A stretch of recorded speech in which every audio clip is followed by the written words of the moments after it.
بسم اللہ الرحمن الرحیم۔ السلام علیکم، ہمارے چینل پر خوش آمدید۔ یہ دنیا کی زندگی عارضی ہے، یہاں کا ٹھکانہ بھی عارضی ہے۔ انسان اسے دنیا میں مسافر کی طرح رہتا ہے اور پھر اپنی حقیقی منزل کی طرف رخت سفر باندھ لیتا ہے۔ موت اس دنیا کی سب سے اٹل حقیقت ہے۔ ہر ذی روح کو موت کا ذائقہ چکھنا ہے۔ انسان جیسے اعمال کر کے اس دنیا سے جاتا ہے، موت کے وقت اس کے چہرے کی بدلتی ہوئی حالت کا اندازہ اس کے اعمال طے کرتے ہیں۔ نیک روحوں کو فرشتے عطر کی خوشبوؤں تلے لے جاتے ہیں اور گناہ گار شخص کی روح کو خاردار جھاڑی پر کھینچے جانے والے کپڑے کی مانند قبض کرتے ہیں۔ میں نے بھی اپنی زندگی میں بہت سی میتیں دیکھی ہیں، کچھ اپنوں کو بھی کھویا تھا اور کچھ احباب کو بھی۔ سب کے موت کے بعد بے رنگ ہو جانے والے چہرے بھی دیکھے تھے اور ان چہروں کو دیکھتے ہوئے مغفرت کی دعائیں بھی کی تھی۔ بلکہ میں بعض اوقات کسی موت پر غسل دینے والا میسر نہ آنے پر میتوں کو غسل دینے کا کام بھی کر چکا تھا، اور یہ کام میں نے جوانی میں کیے تھے، تب جب لڑکے صرف میت کا منہ دیکھ کر پیچھے ہٹ جاتے ہیں۔ میں نے کبھی کسی میت کو دیکھ کر کچھ انوکھا یا کچھ ڈراؤنا سا محسوس نہیں کیا تھا۔ رنگ کے ہلکے پھلکے فرق کے علاوہ میری نظر میں ہر مردے کی صورت اور اس کے تاثرات ایک جیسے ہی ساکت ہوتے تھے، مگر پھر میں نے زندگی میں پہلی بار ایک ایسی میت دیکھی جس نے میرے عمر بھر کے تجزیے کو غلط قرار دیا تھا۔ اس مردے کے چہرے پر جو الگ بات میں نے دیکھی تھی، وہ جانے کیوں مجھے ایک عجیب سی کیفیت میں مبتلا کر گئی تھی، اور میرا دل اس بات پر حیرت انگیز فکر میں مبتلا ہو گیا تھا۔ اس بے رنگ چہرے کو دیکھ کر ہی مجھے زوردار جھٹکا لگا تھا جو میرے اعصاب کو بکھیر کر رکھ گیا تھا، اور کتنا وقت میرا عجیب بے چینی میں گزر گیا تھا۔ میرا تعلق پاکستان سے ہے۔ میں نے 18 سال پاکستان میں رہ کر تعلیم حاصل کی اور پھر اپنے گھر والوں کے مشورے پر باہر جا کر نوکری کرنے سے پہلے مختلف زبانوں کا کورس کیا، جن میں ترکیہ زبان بھی شامل تھی۔ مجھے میرے ماموں نے مشورہ دیا کہ اگر میں دوسرے ممالک کی زبانوں پر عبور حاصل کر کے وہاں نوکری تلاش کرنے جاؤں تو صرف ان کی زبان جاننے کی بنیاد پر مجھے بآسانی اچھی نوکری مل سکتی ہے۔ میں ذہین لڑکا تھا اور پاکستان کے جو حالات ہو رہے تھے ان پر میں 70% لڑکوں کی طرح اتنا پریشان ہو گیا کہ اپنی زندگی بنانے اور اپنی کمائی کا ایک مستقل ذریعہ تلاش کرنے کے لیے پاکستان سے باہر جانے کا ارادہ بنا رہا تھا۔ میں نے محنت سے وہ کورس مکمل کیا اور ماموں کے جاننے والے کی مدد سے جلد ویزا لگا کر ترکیہ روانہ ہو گیا۔ ترکیہ ملک چننے کی ایک بڑی وجہ یہ بھی تھی کہ وہ اسلامی ملک تھا، اور میں بہت زیادہ نہ صحیح مگر تھوڑا بہت مذہبی ضرور تھا، اور چاہتا تھا کہ کسی ایسی جگہ رہوں جہاں میرا ایمان کمزور نہ پڑے، کبھی اپنے دین سے دوری نہ ہو، ہمیشہ اپنی تہذیب کو اپنی ترجیحات میں شامل رکھ سکوں۔ ترکیہ پہنچا تو ماموں کے ایک دوست نے میرے لیے پہلے سے نوکری کی بات کر لی تھی۔ نوکری اچھی تھی، مجھے ایک بہت بڑے پلازا پر کام کرنا تھا۔ ان کی زبان میں جانتا تھا، اس لیے گاہکوں سے ڈیل کرنا میرے لیے بہت آسان بات تھی۔ میں وہاں کام کرنے لگا، میری سب سے اچھی دعا سلام ہونے لگی تھی۔ میں اپنی زبان کو بہتر کرنے کے لیے سب سے زیادہ بات کرتا تھا اور میرا اخلاق شروع سے ہی بہترین تھا، اسی لیے میں نے کچھ عرصے میں بہت اچھے ترکیہ لڑکے دوست بنا لیے تھے۔ انہی لڑکوں میں ایک 18 سالہ لڑکے سے بھی میری اچھی سلام دعا ہونے لگی۔ وہ طالب علم تھا اور جب پہلی بار اسٹور پر آیا تو اس نے مجھ سے لڑکیوں کا سامان خریدا، جس میں کپڑے، جوتے، میک اپ کا سامان اور لڑکیوں کے پرفیوم وغیرہ شامل تھے۔ مجھے یہی لگا کہ شاید یہ اپنی بہن کے لیے خرید رہا ہے۔ میں نے اس کو مشورہ دے کر بہترین اور اچھا سامان دیا تھا، جس پر وہ میرا شکریہ ادا کر کے وہاں سے چلا گیا۔ 1 ماہ گزرا تو وہی لڑکا پھر سے آ گیا، اور اس بار بھی وہ وہی سب سامان لینے آیا تھا اور ساتھ ایک خوبصورت سا تحفہ بھی لے کر گیا۔ میں نے دیکھا کہ اس نے کچھ نئے لڑکوں والے لباس بھی لیے ہوئے تھے اور کچھ خشک میوہ جات کی خریداری بھی کر چکا تھا۔ اس نے مجھ سے وہی پرانا سامان مانگا جو پہلے خرید کر گیا تھا۔ میں نے اسے سارا سامان دیا اور وہ مطلوبہ رقم دے کر چلا گیا۔ میں دل میں اسے مرعوب بھی ہو رہا تھا کیونکہ میری بہنیں بھی تھیں، مگر میں نے کبھی اپنی بہنوں کی ضروریات کا خیال اس لڑکی کی طرح نہیں رکھا تھا۔ عام طور پر گھرانوں میں لڑکیاں اپنی ماؤں کے ساتھ ہی جا کر خود خریداری کرتی ہیں، مگر اس لڑکی کی فکر اور سادگی مجھے متاثر کر رہی تھی۔ میں تب سچ سے نا واقف تھا، مجھے اندازہ ہی نہیں ہوا کہ وہ لڑکا اصل میں کیسا انسان ہے اور وہ یہ سامان کس مقصد کے لیے لے جاتا ہے۔ میرے پاس یہ سب سوچنے یا اس لڑکے کے بارے میں زیادہ جاننے کا وقت بھی نہیں تھا۔ دن میں نہ جانے کتنے لوگوں سے ملتا تھا اور ہر انسان ایک الگ کہانی رکھتا تھا۔ میری خوش اخلاقی کی وجہ سے کبھی کبھی ایسا بھی ہوتا تھا کہ لڑکے باتیں کرنے لگتے تو کتنی ہی دیر باتیں کرتے رہ جاتے تھے اور اپنے بارے میں بہت کچھ بتاتے تھے۔ میں بھی اپنی زندگی اور اپنے ملک کے بارے میں ان لوگوں کو بتایا کرتا تھا۔ میں نے وہاں کے لوگوں سے باتیں کرتے ہوئے جانا تھا کہ ہم پاکستانی لوگ ترکی اور دوسرے ممالک میں خوش اخلاقی کی وجہ سے مشہور تھے، مگر ملکی حالات اور چوری ڈکیتی جیسی جرائم کی وجہ سے بدنام بھی تھے۔ میں ان سے بات کرتے ہوئے غیر محسوس انداز میں اپنے ملک کا اور اپنی قوم کا دفاع کرتا تھا۔ سب مجھ سے باتیں کر لیتے، لیکن وہ 18 سالہ لڑکا جو دیکھنے میں بہت خوش اخلاق تھا، مگر وہ کبھی بھی زیادہ دیر رک کر مجھ سے بات وغیرہ نہیں کرتا تھا۔ حالانکہ وہ سامان لینے کے دوران ہی مجھ سے حال احوال لے لیتا تھا اور مسکرا کر بات کرتا تھا، مگر اکثر جب وہ آتا تو جلدی میں ہوتا تھا اور خریداری کرتے ہی چلا جاتا۔ وہ اکثر ماہ کے شروع میں ہی آتا تھا اور لڑکیوں والا سامان خریدتا۔ ایک بار وہ آیا تو میں نے اس کو اچھی چیز کا مشورہ دینے کی بجائے اس سے کہا کہ اگلی بار وہ اپنی بہنوں سے ان کی پسند بھی پوچھ کے آئے، ایسے اسے خریداری کرنے میں آسانی ہوگی۔ میری بات کا جو اس نے مجھے جواب دیا وہ مجھے حیرت سے گنگ کر دینے کے لیے کافی تھا، کیونکہ وہ بول رہا تھا کہ میں اپنی بہنوں سے کیا مشورہ لوں، میری کوئی بہن ہی نہیں ہے، میں تو اپنے والدین کی اکلوتی اولاد ہوں۔ وہ اتنا بتا کر اپنا سامان اٹھائے وہاں سے چلا گیا اور میں حیرت سے اس کے جواب کو سمجھنے کی کوشش کر رہا تھا۔ مجھے پہلی بار وہ لڑکا کچھ عجیب سا لگا تھا۔ مجھے بار بار یہ سوچ آ رہی تھی کہ اگر اس کی بہنیں نہیں تھیں تو یقیناً وہ یہ سامان کسی دوسری لڑکی کے لیے لیتا ہوگا، کیونکہ آج کل کا عموماً لڑکوں کو بھی لڑکیوں سے دوستی ہوتی ہے اور ایسے ہی تعلقات ہوتے ہیں کہ وہ پورے خرچ اٹھانے لگتے ہیں۔ مجھے لگا وہ بھی عام لڑکوں کی طرح لڑکیوں سے دوستی کرنے والا لڑکا ہے۔ ایک روز وہ لڑکا آیا تو اتنی دیر ہو چکی تھی کہ میں پلازا پر اپنی ڈیوٹی سے فارغ ہو چکا تھا۔ میں نے جلدی سے اسے سامان دیا اور یوں ہی بات پر آئے بات کرتے ہوئے اس سے پوچھا کہ آج وہ دیر سے کیوں آیا ہے۔ میں تو اب یہاں سے ڈیوٹی ختم ہوتے ہی جانے والا تھا۔ میرے سوال پر وہ مسکرا کر بولا کہ آج مجھے پیسے دیر سے ملے، اس لیے میں خریداری کرنے دیر سے آیا ہوں۔ مجھے اس کی بات سے یہی محسوس ہوا کہ شاید وہ کوئی ملازمت کر رہا ہوگا، اس لیے پیسے دیر سے ملے، مگر اس کے اگلے جملے نے مجھے ٹھٹکا دیا تھا۔ وہ ہنستے ہوئے بولا کہ دراصل میرا باپ اس بار مجھے پیسے دینے کو تیار نہیں تھا، اسے لگتا ہے میں بہت زیادہ فضول خرچ ہو گیا ہوں، اس لیے پیسوں کے حصول کے لیے کافی منانا پڑا۔ پھر وہ بولا کہ دیر سے آنے کے لیے معذرت چاہتا ہوں، مگر یہ سامان خریدنا بھی ضروری ہے، اس لیے یہاں آ گیا۔ شاید وہ اپنی منگیتر یا پھر اپنی ماں کے لیے سامان لیتا ہو۔ نہ جانے کیوں مجھے اس لڑکے کی سرگرمی کے بارے میں تجسس سا ہونے لگا۔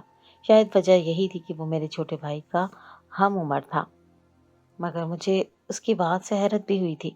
مجھے خیال یہی آیا کہ آخر وہ یہ خریداری کس کے لیے کر کے جاتا تھا، کیونکہ وہ اگر اپنی منگیتر کے لیے خریداری کرتا تو پھر بھی اس کے باپ کو اتنا اعتراض نہیں ہونا تھا، مگر وہ اس عمل کو فضول خرچی کیوں کہہ رہے تھے۔ میں نے کام سے فارغ ہو کر اس کے ساتھ نکلتے ہوئے تجسس میں سوال کیا کہ اس کے باپ نے ایسا کیوں کہا۔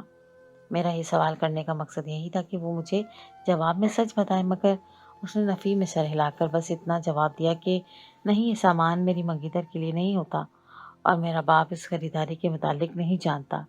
اس بار میں صحیح معنوں میں چونک گیا تھا۔ وہ لڑکا مجھے اللہ حافظ بول کر ایک گلی میں مڑ چکا تھا۔ میں نے پہلی بار سوچا کہ اس کا پیچھا کروں، مگر پھر میں نے اپنی سوچ پر خود کو ملامت کی۔ میں اس لڑکے کی زندگی کے بارے میں کچھ زیادہ ہی متجسس ہو رہا تھا۔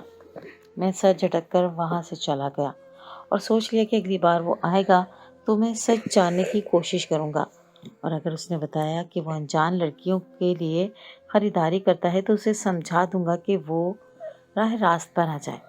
یہ سب کرنا اس کے لیے ٹھیک نہیں ہے اور اسلام اس قسم کی دوستی کی اجازت نہیں دیتا۔ وہ مجھے اپنے چھوٹے بھائی جیسا ہی لگ رہا تھا۔ میں نہیں چاہتا تھا اس کی آخرت خراب ہو۔ اس بات کو پورا ماہ گزر گیا اور میں اس کا انتظار کرنے لگا کہ اب اگلے ماہ کے شروع میں کسی بھی روزہ وہ سامان لینے آ جائے گا، مگر وہ لڑکا نہیں آیا۔ میں اس کا انتظار کرتا رہا اور پھر ایک دن مجھے اس کے بارے میں جو خبر ملی وہ مجھے تکلیف سے دو چار کر گئی تھی اور میرا دل بند ہونے کو آیا تھا۔ وہ ایک معمول کا دن تھا جب میرے ماموں کے وہی دوست جنہوں نے مجھے نوکری دلوائی تھی مجھے کسی موت پر چلنے کا کہا۔ وہ بولا کہ یہیں قریب کسی نوجوان لڑکے کا انتقال ہوا ہے، وہ میرے عزیز دوست کا بیٹا تھا، میرا وہاں جانا ضروری ہے اور تم بھی اگر جنازے میں شریک ہو تو باعث اجر ہوگا۔ مجھے اس نیکی سے کوئی انکار نہیں تھا۔ میں نے اسٹور بند کیا اور ان کے ساتھ اس موت کے گھر کی طرف چل پڑا۔ مجھے اس جوان موت پر افسوس بھی ہو رہا تھا اور میں افسردگی سے سوچنے لگا کہ ہم انسانوں کی زندگی کتنی سستی ہے، کوئی نہیں جانتا اگلے پل سانس چل رہی ہوگی کہ نہیں۔ اکثر جوان لڑکے لڑکیاں اپنے مستقبل کے منصوبے بناتے ہوئے یہ نہیں جانتے کہ وہ اگلا دن بھی نہیں دیکھ پائیں گے اور اپنے آخری گھر روانہ ہو جائیں گے۔ اور اصل غم کی بات تو یہ ہے کہ ہم میں سے اکثریت نے آخرت کی تیاری بھی نہیں کی ہوتی اور نہایت لاپرواہی سے اپنی زندگی گزار رہے ہوتے ہیں۔ میں انہی سوچوں میں اس جگہ پہنچ گیا۔ وہاں سب لوگوں نے سیاہ لباس پہنے ہوئے تھے اور اس لڑکے کی موت کا غم منا رہے تھے۔ میں ایک جوان لڑکے کی موت پر اتنا بڑا ہجوم دیکھ کر حیران ہوا۔ وہ پوری گلی لوگوں سے بھری ہوئی تھی۔ لوگ اس لڑکے کے بارے میں بات کر رہے تھے کہ وہ بظاہر لاپرواہ سا لڑکا تھا مگر سب کا خیال رکھتا تھا۔ وہ سب سے ہمیشہ خوش اخلاقی سے ملا کرتا تھا۔ مجھے اس لڑکے پر رشک ہونے لگا۔ سب اس کی تعریف کر رہے تھے۔ اس وقت میں نے دیکھا کہ کچھ فاصلے پر مرحوم لڑکے کی کچھ رشتہ دار پریشان کھڑے تھے۔ میں نے جا کر ان کی پریشانی کی وجہ پوچھی تو پتہ چلا کہ مرحوم لڑکے کے غسل کا انتظام کرنا ہے، مگر جس شخص نے غسل دینا تھا وہ کسی پریشانی میں پھنس گیا ہے اور اب اس کا آنا ممکن نہیں ہو پا رہا اور اتنے سے وقت میں کوئی غسل دینے والا نہیں مل رہا تھا۔ وہ سب خود بھی مدد کرنا چاہتے تھے مگر انہیں ایک پیشہ ور غسل دینے والا بندہ چاہیے تھا۔ میں پاکستان میں بھی میتوں کو غسل دینے کا کام کر لیتا تھا اور مجھے طریقہ بھی بالکل ٹھیک آتا تھا۔ ان لوگوں کی پریشانی دیکھتے ہوئے میں آگے ہوا اور ان سے بات کی کہ میں غسل دے سکتا ہوں، اگر وہ چاہیں تو میں مدد کرنے کے لیے تیار ہوں۔ میرے ساتھ کہتے ہی مرحوم کے رشتہ داروں میں سے ایک شخص نے آگے بڑھ کر جلدی سے میرا ہاتھ پکڑا اور بولا کہ تم نے پہلے کیوں نہیں بتایا۔ وہ باقی سب کی طرف مڑ کر میرے بارے میں بتانے لگا۔ پھر انہوں نے مجھے غسل کا سارا انتظام مکمل کر کے دیا اور میں میت کو غسل دینے پہنچ گیا۔ میں نے غسل دینے کی نیت سے میت کے منہ سے کپڑا ہٹایا تو وہ چہرہ دیکھ کر میری روح فنا ہو گئی، کیونکہ وہ وہی لڑکا تھا جو میرے پاس خریداری کرنے آتا تھا اور اس وقت اس کے چہرے پر نظر ڈال کر مجھے ایسا جھٹکا لگا کہ میں لڑکھڑاتا ہوا پیچھے کو گر گیا اور سب کو پکارنے کے باوجود اٹھ کر دیوانہ وار وہاں سے بھاگ گیا تھا۔ میری حالت بہت خراب ہو چکی تھی۔ میری نظروں میں بار بار اس لڑکے کے چہرہ آ رہا تھا۔ میں نے بہت سی میتوں کے چہرے دیکھے تھے مگر اس کے چہرے پر جو کچھ میں نے دیکھا وہ مجھے دنگ کر گیا تھا۔ اپنی رہائش کی وجہ پہنچتے ہی میں بستر پر گر گیا اور میری آنکھوں سے آنسو رواں ہونے لگے۔ میری طبیعت اتنی خراب ہو چکی تھی کہ پوری رات میری بخار میں جلتے ہوئے گزری تھی۔ وہ چہرہ یاد کر کے میرے دماغ پر بس ایک ہی سوچ سوار ہو چکی تھی کہ آخر وہ لڑکا اصل میں کیا کرتا رہتا تھا۔ اتنی کم عمری میں اس کے ایسے کون سے کام تھے؟ وہ خریداری کرنا اور ہر وقت جلد بازی میں رہنا اب مجھے سوچوں میں غرق کر گیا تھا۔ مجھے افسوس ہونے لگا میں اس لڑکے سے زیادہ بات کبھی نہیں کر سکا، نہ ہی اس کے بارے میں ٹھیک سے کچھ جان سکا تھا۔ بظاہر تو سب کے لبوں پر اس کے بارے میں ایک ہی بات تھی کہ وہ قدرے لاپرواہ مگر خوش اخلاق لڑکا تھا جو اکثر اپنے مشاغل میں گم رہتا تھا۔ مگر اس کی موت کے بعد اس کے چہرہ دیکھ کر مجھے محسوس ہوا کہ اس لڑکے کی شخصیت کا کوئی بہت بڑا راز تھا جو شاید اس کی موت کے ساتھ دفن ہو چکا تھا۔ اگلی روز میں کچھ ہوش میں آیا تو مجھے شرمندگی ہونے لگی کہ کیسے میں ان سب کی پریشانی پر ان کی مدد کرنے کا یقین دلا کر پھر وہاں سے بھاگ آیا اور مجھے اس لڑکے کا بھی خیال آ رہا تھا۔ اس سے میرا دوستانہ تعلق تھا، اچھی سلام دعا ہوتی تھی۔ اس کی موت کا صدمہ ایک طرف مگر مجھے اس کو آخری گھر تک پہنچا کر ہی آنا چاہیے تھا۔ میں نے اس کا جنازہ تک نہیں پڑھا تھا اور نہ ہی اس کی قبر دیکھ سکا تھا۔ ندامت سے میں نے تھوڑا بہت کھانا کھایا اور اپنی ڈیوٹی سنبھال لی۔ میرا باس مجھے دیکھ کر چونک گیا اور تیزی سے میرے پاس آیا۔ میں دل ہی دل میں اپنے باس کی ناراضگی پر معذرت کے الفاظ ترتیب دے رہا تھا۔ باس بھی میرے ساتھ اس جنازے میں شریک ہوئے تھے۔ وہ میرے پاس آ کر رکا اور پریشانی سے جو جملہ بولا وہ مجھے چونکا گیا۔ وہ بولا کہ کیا اب تم ٹھیک ہو؟ تمہیں کل کیا ہوا تھا؟ تمہاری حالت اتنی بری ہو چکی تھی کہ تمہیں دیکھ کر ہی خوف آنے لگا۔ کیا ہوا تھا مجھے؟ میں جملوں پر اس لیے چونک گیا کیونکہ مجھے احساس تک نہیں تھا۔ تب میری حالت کا اثر میرے چہرے پر بھی ہوا تھا اور مجھے دیکھنے والے ناراض ہونے کی بجائے میرے لیے گھبرا گئے تھے۔ میں نے اپنے باس کو وہی جواب دیا کہ میں اس لڑکی کو جانتا تھا، وہ ہمارے اسٹور پر کئی مرتبہ آ چکا تھا، اس لیے میں صدمے سے اس حال کو پہنچ گیا۔ یہ بات کس حد تک ٹھیک بھی تھی، مگر میں یہ سچ چھپا گیا کہ اصل میں تو اس لڑکے کا چہرہ دیکھ کر بھاگا تھا۔ میں نے معذرت بھرے لہجے میں اپنے باس سے کہا کہ میں شرمندہ ہوں اس لڑکی کی میت کو ایسے چھوڑ آیا جب میری اشد ضرورت تھی وہاں۔ مجھے اندر ہی اندر فکر ہو رہی تھی کہ جانے اس لڑکے کو تب کیسے غسل دیا گیا ہوگا۔ میری معذرت پر انہوں نے مجھے اطمینان سے بٹھایا اور بولا تم شرمندہ مت ہو، اللہ کا شکر ہے کہ وہاں غسل دینے والا بندہ پہنچ گیا تھا۔ وہ ایمرجنسی میں پھنس گیا تھا اور جلد ہی فراغت پاتے غسل دینے پہنچ گیا تھا۔ جب تم گئے تو اس وقت وہ پہنچ گیا تھا۔ یہ سن کر میں نے تشکر بھرا سانس بھرا اور اس لڑکی کی قبر کے بارے میں پوچھنے لگا۔ میں اس کی قبر پر جا کر فاتحہ پڑھنا چاہتا تھا۔ میرا باس میری بات سمجھ کر مجھے قبرستان کے بارے میں بتانے لگا اور قبر کی نشاندہی بھی کر دی۔ پلازا پر لوگوں کا رش دیکھ کر میں فی الحال وہیں رک گیا تاکہ اپنی ڈیوٹی پوری کر سکوں۔ فارغ ہوا تو شام ہو رہی تھی۔ میں وہاں سے نکل کر سیدھا قبرستان پہنچ گیا۔ میں اپنے باس کی بتائی ہوئی مخصوص قبر کے پاس پہنچا تو میری چیخیں نکل گئیں۔ وہ قبر کوئی عام قبر نہیں تھی۔ میرا دل زور زور سے دھڑک رہا تھا اور مجھے لگنے لگا جیسے میں کوئی خواب دیکھ رہا ہوں۔ میں وہاں جتنی دیر رکا میرا دماغ جیسے ساکن سا رہا تھا اور مجھے لگا کہ شاید اس قبر پر فاتحہ کی بھی ضرورت نہیں رہی، مگر جیسے تیسے فاتحہ پڑھ کر میں وہاں سے واپس گھر پہنچا اور سر ڈال کر خاموش سا بیٹھ گیا۔ آخر وہ لڑکا کون تھا؟ میرے ارد گرد یہ سوال جیسے زور زور سے گونج رہا تھا۔ میں نے ٹھان لیا کہ میں اس کے بارے میں جان کر ہی رہوں گا۔ میں پوری رات اس لڑکی کو سوچتا رہا۔ میں آنکھوں میں اس کا مسکراتا اور بات کرنا کسی فلم کی طرح چل رہا تھا۔ میں اسے ایک عام لڑکا سمجھتا رہا، لیکن اب سمجھ آ رہا تھا کہ اس کی سادہ اور عام سے چہرے کے پیچھے ایک اور روپ تھا جو دنیا سے چھپا ہوا تھا۔ میں اگلے روز کام سے فارغ ہوتے ہی پہلی فرصت میں اس مرحوم لڑکے کے گھر پہنچ گیا۔ گھر پر اس وقت صرف لڑکے کی ماں موجود تھی۔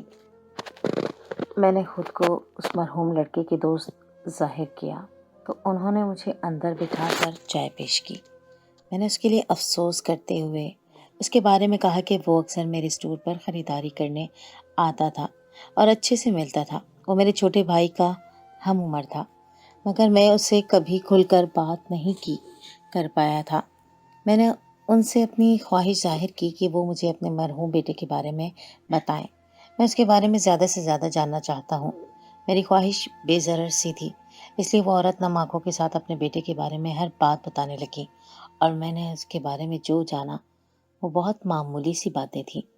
وہ بتا رہی تھی کہ ان کا مرحوم بیٹا بہت ذہین تھا اور ہمیشہ اپنا کام وقت پر پورا کرتا تھا۔ وہ زیادہ تر اپنے کمرے میں بند رہتا تھا اور فطرتاً ایک ہال میں بند رہنے والا انسان تھا۔ وہ شادی بیاہ کے موقعوں پر بھی کم جاتا تھا اور اگر چلا جاتا تو وہ خوش گپیوں میں مصروف رہنے کی بجائے واپس آ جایا کرتا تھا۔ اس مرحوم لڑکے کی ماں روتے ہوئے مجھ سے بولی کہ اپنے دوست کے لیے مغفرت کی بہت دعا کرنا۔ وہ ایک معصوم اور بے ضرر لڑکا تھا، مگر کچھ چیزوں میں بہت لاپرواہی برت جاتا تھا، جیسا کہ لوگوں سے میل جول میں لاپرواہی کرتا اور نماز کے لیے بھی دیر سے جاتا تھا۔ وہ بولی کہ روزانہ اسے نماز کے لیے پکارنا پڑتا تھا، جس پر وہ دیر لگا کر کمرے سے نکلتا تھا۔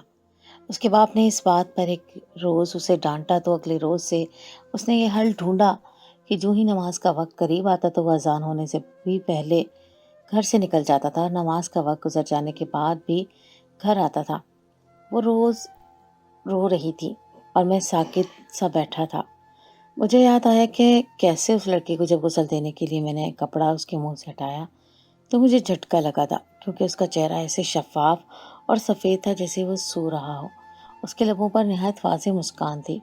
ابھی یہی بات مجھے رشک اور حیرت میں مبتلا کر رہی تھی کہ میں قبر پر گیا اور اس کی قبر سے آتی نہایت تیز خوشبو محسوس کر کے ساکن رہ گیا۔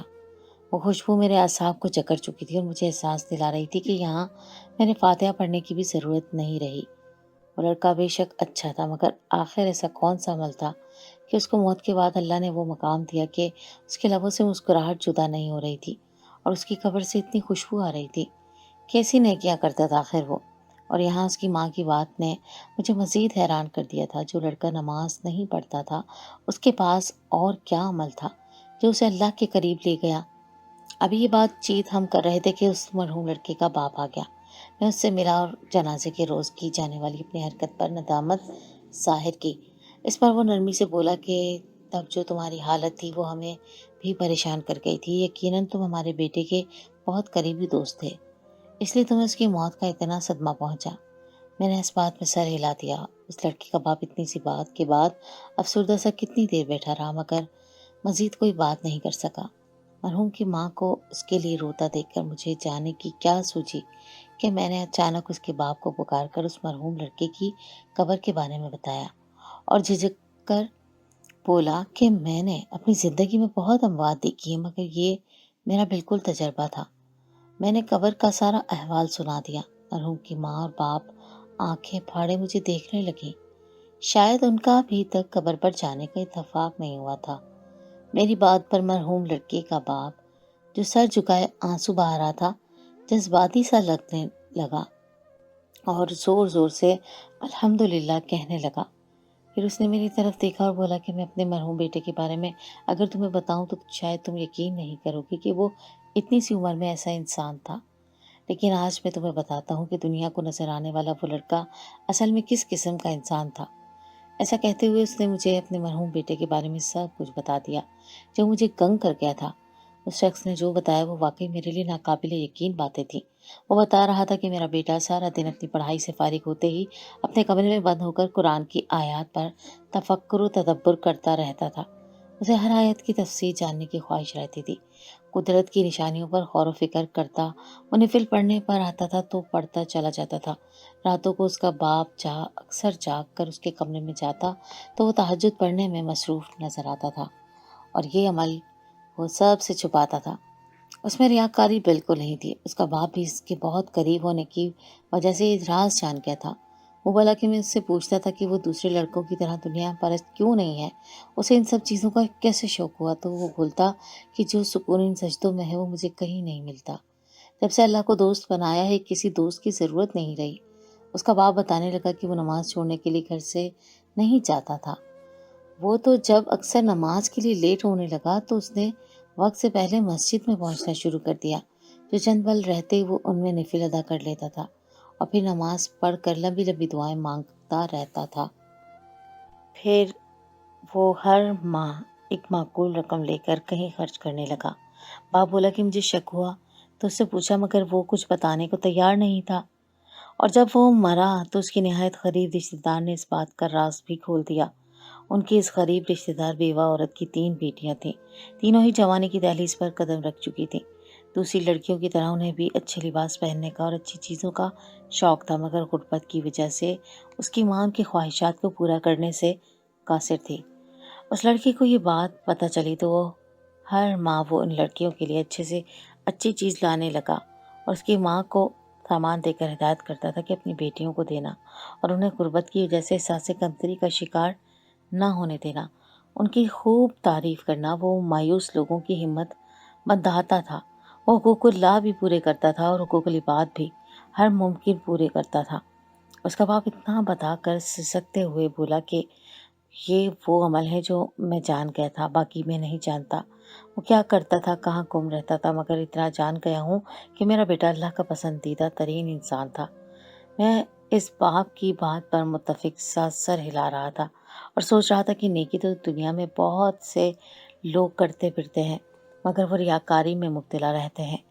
وہ لوگوں کو بتاتے پھرتے ہیں اور دکھاوا کرتے ہیں، مگر اس کم عمر لڑکے نے یہی راز جان لیا تھا کہ کچھ چیزیں اللہ اور بندے میں راز رہنی چاہیے۔ وہ صرف اللہ کی رضا کے لیے دوسروں کے لیے آسانی کا سامان کرتا اور اللہ کے احکامات کو جاننے کے لیے غور و فکر سے کام لیتا۔ اپنے اور اللہ کے تعلق کی حقیقت سے واقف ہو چکا تھا۔ دنیا کو اہمیت دینے کی بجائے صرف رب کا ہو کر رہ گیا تھا۔